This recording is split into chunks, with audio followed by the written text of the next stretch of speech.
the PlayStation 2 had a racing game for everyone. You had the stylish street racing of Need for Speed Underground, the chaotic city chases of Burnout, and even cool little experiments like Smuggler's Run.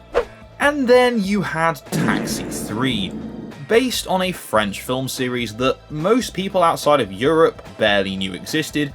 This game promised high-speed thrills, but what it actually delivered was, well, we'll get to that. Welcome to the Worst Racing Games, the series where you guys suggest different racing games that you think are terrible, then I play them, review them, and rank them. Switching up from the painful averageness of F1 on the PSP last week, the Worst Racing Games wheel has chosen Taxi 3 for the PS2. So what even is Taxi 3? Well, the game shares its name with a film of the same name. It's a French action comedy series, and every single one is called Taxi, insert number here. The game released exclusively in Europe in 2003 and was developed by Ubisoft Montreal and published by Ubisoft as well. The game released on PC, PS2, GameCube and the Game Boy Advance. Now, I did mention its Europe exclusivity, but I'm pretty sure this might have just released in France, not even across the whole of Europe. If you live outside of France and you got this game when it came out, please let me know, I'd love to hear about it. Anyway, the movie, to summarise, is about a taxi driver with a pretty souped up Peugeot who helps the police chase criminals. That's kind of it as far as I'm aware. I've never seen them, and the game makes no efforts to explain the plot to you whatsoever. Now, licensed movie tie-ins at the time were already infamous for being rushed cash grabs, but this one feels like they didn't even try. It's short, sloppy, and weirdly unfinished. And you know what? I'm not even surprised, because it is Ubisoft. So, upon booting the game up, the first thing you'll notice is its incredibly ugly menu. It's a close-up shot of the back of the Peugeot 406 from the film, and you can cycle through your options that display on the license plate, which is a kinda cool idea, but it just looks really tacky. Then once you've selected your level, you'll then begin to notice that the load times stretch on for way too long. By the time you actually load in, you'll have forgotten what you were reading about the level you've chosen, and when it finally does drop you in, there's no countdown, no explanation or build up, the game just says go 3 times, quite abruptly. Go! Go! Go! Then when you start to drive, that you'll notice it's not just the menus that are ugly, it's the whole game. And not just 2003 graphics not aged well ugly, I'm talking worse than the PS1 ugly.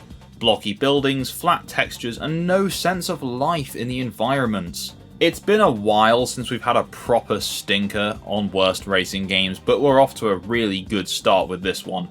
And then there's the handling. Oh boy, this might be some of the worst driving I've ever felt in a PS2 game. The car flip-flops between being hypersensitive and completely unresponsive. 1 second you're twitching at the slightest nudge of the stick, and the next you're sliding around like the road's covered in black ice. Seriously, it's completely ridiculous. Sometimes you can avoid all the oncoming traffic, sometimes you'll just smash through it because the game doesn't let you respond to it. Acceleration is also sluggish and awkward, and it feels like you go from 0 to 100 way too fast. Braking is completely useless because the second you lift off the accelerator, the car slows down quite a lot anyway, which means every corner feels like a coin flip between stopping dead or careening off into a wall. It's the exact opposite of what you'd expect from a game about fast cinematic chases that's literally from a movie. Instead, I felt like I was basically fighting against a physics experiment that had gone wrong. So what do you actually do in Taxi 3?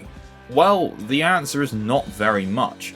The game literally has 2 different game modes, and that is Scenario Mode and Taxi Mode, with Scenario Mode being the bulk of the game. So Scenario Mode is the game's story, and it consists of about 10 missions that all take about 3 to 4 minutes each at a stretch. So most of those missions just consist of you passing checkpoints and getting extra time added to your clock until you reach the end. There's also a health bar to take note of in the bottom left, and if you damage your Peugeot too much, then it will be game over for you. And whilst that sounds easy enough, when you're wrestling with the game's terrible physics and handling, it is actually quite easy to stack up some damage on your car. So as well as this basically being a glorified time trial game, you do also get a couple of other mission types thrown in, usually in the same scenarios as your time trials. One of those is simply surpassing a certain speed limit when going past a speed camera, like in Forza Horizon. So barely a game mode, it's just something you have to kind of get past. And the other, in classic Ubisoft fashion, is missions where you have to follow people and not get caught. Which is very easy because unless you actually drive up and touch the car or bike that you're following, you can pretty much get away with sitting right up their arse. I just find it baffling that there's barely any variety. No interesting stunts, no clever set pieces. The police show up now and then, but they don't chase you, they don't block you. You just drive past them as if they're part of the general traffic, but they have their sirens on. They're more like moving sound effects than actual AI. So the game also features a mode called Taxi Mode, which just allows you to replay the levels without the additional objectives like speed traps and chases, to just get the fastest time possible. That's it, there's nothing else to it. So once you're done with all that, here's the real kicker. The whole game takes less than an hour to beat. And to be honest, if you manage to get everything pretty much perfect first time, you could probably do it in half an hour. You can literally complete Taxi 3 in less time than it takes to watch the film it's based on. And once you're done, the game gives you hard mode, but as far as I can tell, it doesn't do anything. There's no difference, there's no extras, no unlockables, no reason to go back. Unless, of course, you enjoy suffering. Now, as I mentioned, Taxi 3 is of course based on a film, so the likelihood is if you are playing this game, you probably have seen the film. But if, like me, you haven't, then oh boy, the cutscenes really are the cherry on top. They're all 2 to 5 seconds long, they have no dialogue and convey pretty much nothing.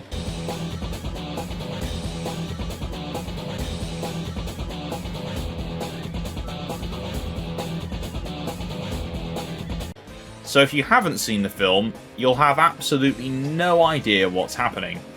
Even if you have seen it, I would imagine that the story here, with the short cutscenes that they put in, which are all taken directly from the film by the way, barely connects together.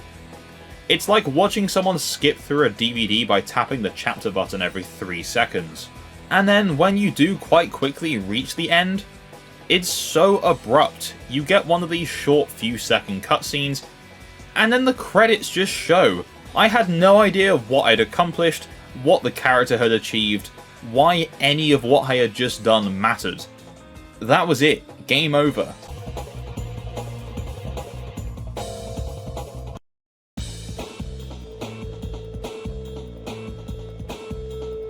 What makes Taxi 3 even worse is the timing. In 2003, the PS2 was a goldmine for driving games. You had Need for Speed Underground, Burnout 2, and Crazy Taxi still making waves. I mean, when I went into this, I thought I was going to be playing a Crazy Taxi clone, and yet somehow this was still disappointing. All of those games nailed speed, style, and replayability. Meanwhile, Taxi 3 feels like a relic, and not in a good way. A bargain bin curiosity that somehow existed in the same generation. Where other games made you feel like a street racing legend, this one made you feel like, well, just completely miserable. It's just such a pointless game. Now, due to the very limited release of this game, I wasn't really able to find that many reviews, but a few French outlets gave it some very, very low scores. And again, due to this limited release, I was also not able to find any sales figures whatsoever about it. But we can safely assume that it didn't sell very well, and I hope that brings you some peace. So now the time has come where we have to rank Taxi 3 in our worst racing games tier list. Honestly, as soon as I'd finished the very first mission in this game, I knew there was no other tier for Taxi 3 other than pure evil.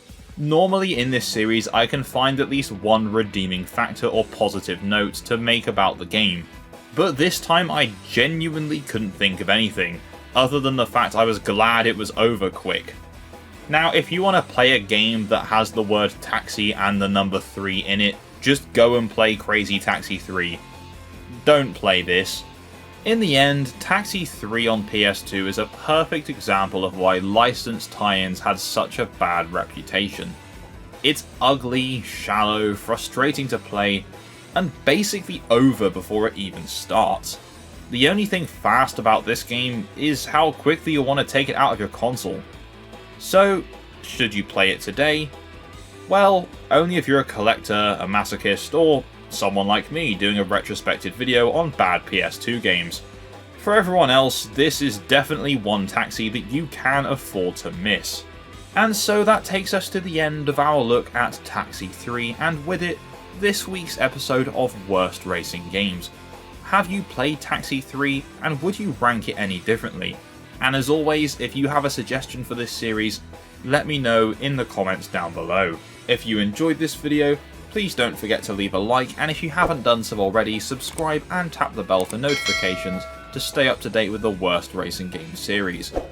Thank you very much for watching, and a massive thanks to my Patreon subscribers for the support. And all that's left to say is, I'll see you in my next video. Bye bye.